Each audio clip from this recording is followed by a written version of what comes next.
Kata-kata indahnya adalah orang tuamu menurunkan dari langit ke bumi. Karena orang tualah yang menjadikan anak itu lahir. Tapi guru, kata para ahlul hikmah, guru yarfa'ukum minad dunya ila sama. Tapi gurumu itu mengangkat dirimu dari bumi menuju ke langit. Karena kita akhirnya tahu tentang ilmu itu ya dari guru kita. Ini menunjukkan kepada kita bahwasanya guru yang hari ini menjadi salah satu profesi yang sering mungkin diremehkan. Karena memang, maaf ya Bu, tidak semua guru dan tidak semua ustadz itu memang memiliki bisnis. Ada yang mereka memang tidak dilapangkan hartanya. Yang terkadang menjadikan masyarakat materialisme itu, kalau sudah paham materialisme itu merasuk ke pikirannya, mereka menempatkan guru itu hanya sebatas orang yang dibayar kalau datang. Ini kan bahaya ini. Makanya maaf ya, saya paling nggak suka kalau acara kantor ngundang pengajian tapi hanya untuk seremonial. Saya paling anti itu datang, saya tegaskan. Saya kalau ada kantor ngadain satu acara, saya tanya, mau ngaji atau hanya seremonial Pak? Kalau seremonial, saya enggak mau. Ya. Tapi di situ kita akhirnya mendapati bahwasanya memang guru, tidak setiap guru mereka memiliki kelapangan harta. Maaf ya, orang kaya, manusia dengan kekayaan itu kata Nabi terbagi menjadi 4 Bu. Ada orang yang solih, dia solih akhiratnya, kaya dunianya. Ini ada yang pertama. Orangnya solih, tapi kaya raya. Ada atau tidak ada? Ada. Kayak Nabi Sulaiman menjadi salah satu contoh terdepan dalam kelompok pertama. Ada yang kedua, tidak solih akhirat, tapi kaya dunia Bu. Walaupun banyak dosanya, kayanya itu luar biasa. Duduk mencet handphone untung 3 juta. Padahal baru mencet. Saking gampangnya dia dapat dunia. Tapi dia nggak solih, banyak dosanya. Itu ada yang kedua. Ada yang ketiga. Yang ketiga itu apa? Solih akhiratnya, sempit dunianya. Kalau akhirat itu luar biasa Bu. Tapi untuk urusan dunia itu biasa banget. Bisnis apapun gagal terus. Tapi kalau urusan solih betul Bu. Lihat Ibu, banyak kan orang solih nggak pinter bisnis Bu. Jualan korma, ternyata busuk kormanya. Jualan madu, pecah botolnya. Dia nggak pinter jualan, dia nggak pinter bisnis, tapi solih. Ada Bu yang ketiga, yang parah yang keempat. Sudah nggak solih akhirat, nggak kaya dunia. Ini paling nggak diharapkan. Itu yang keempat. Tapi saya tuh pengen mengatakan yang ketiga, ada guru yang sifatnya guru itu, mereka kadang-kadang diuji dengan urusan dunianya.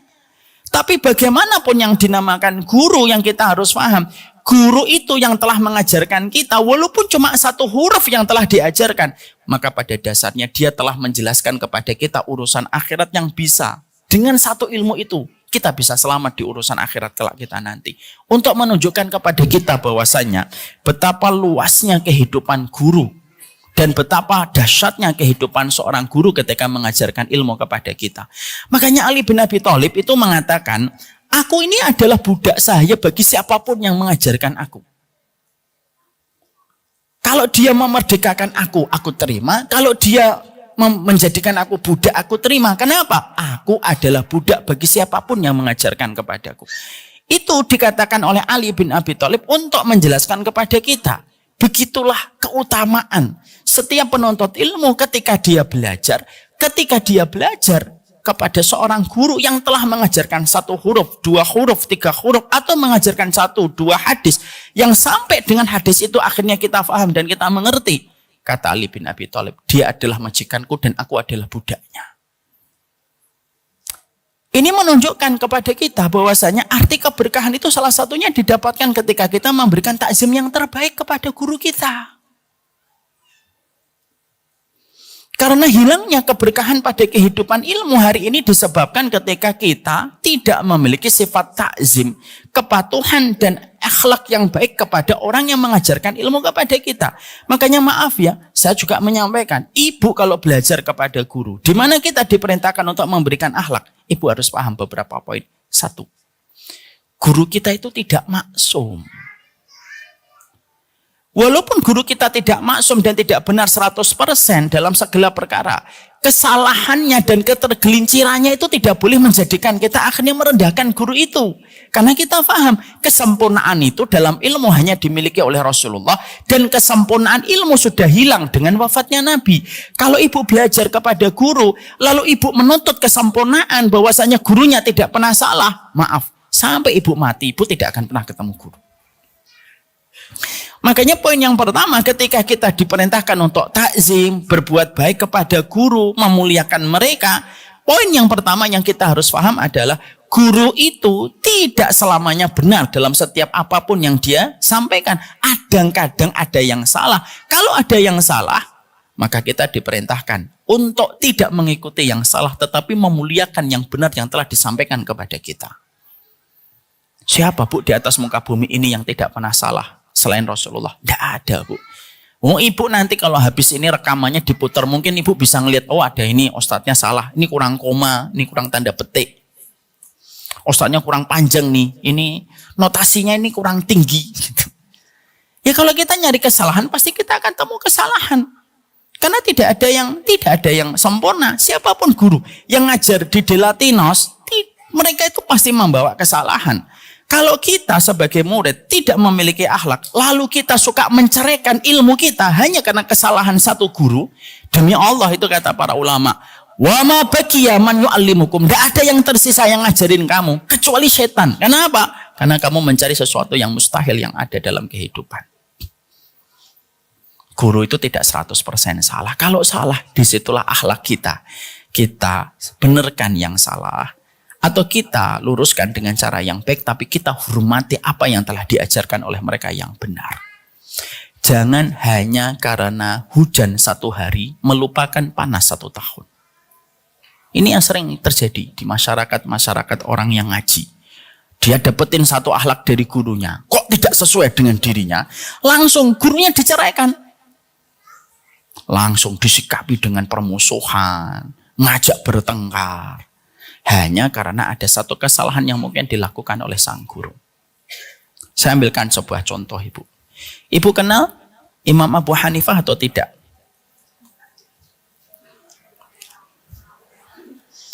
Ibu kenal Imam Abu Hanifah? Tahu.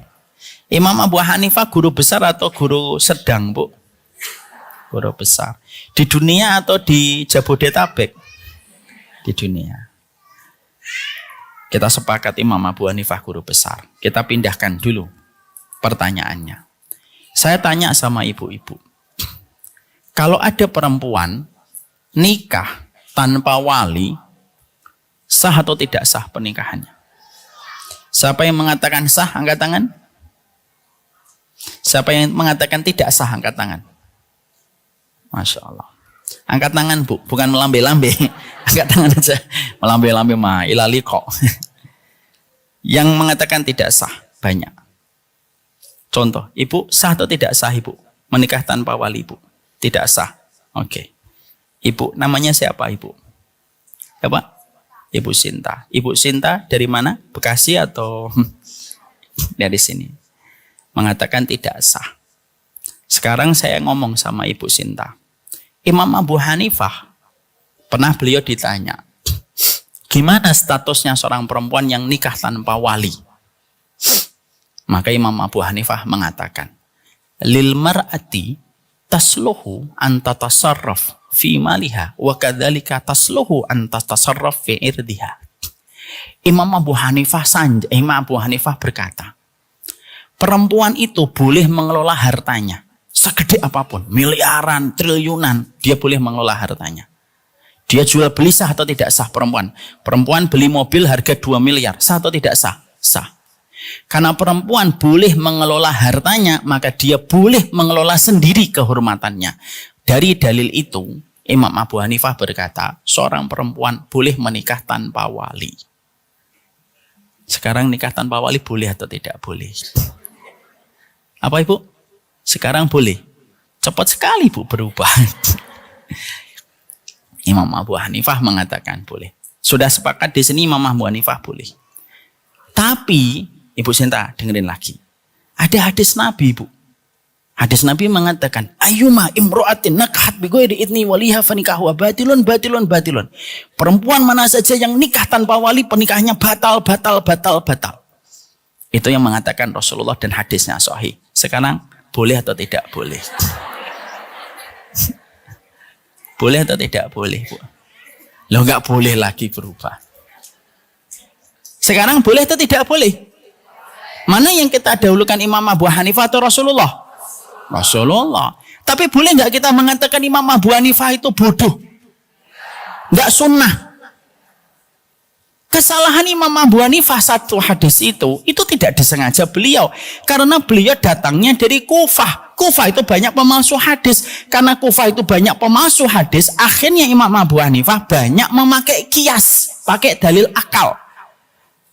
Maka ketika hadis tadi yang saya bacakan, ayyuma imra'atin nakahat bighairi idni waliha fanikahu batilun, hadis itu nggak nyampe sama Imam Abu Hanifah. Kalau nyampe, pasti nggak Imam Abu Hanifah pakai hadis itu? Pasti, karena Imam Abu Hanifah itu orang yang komitmen sama sunnah.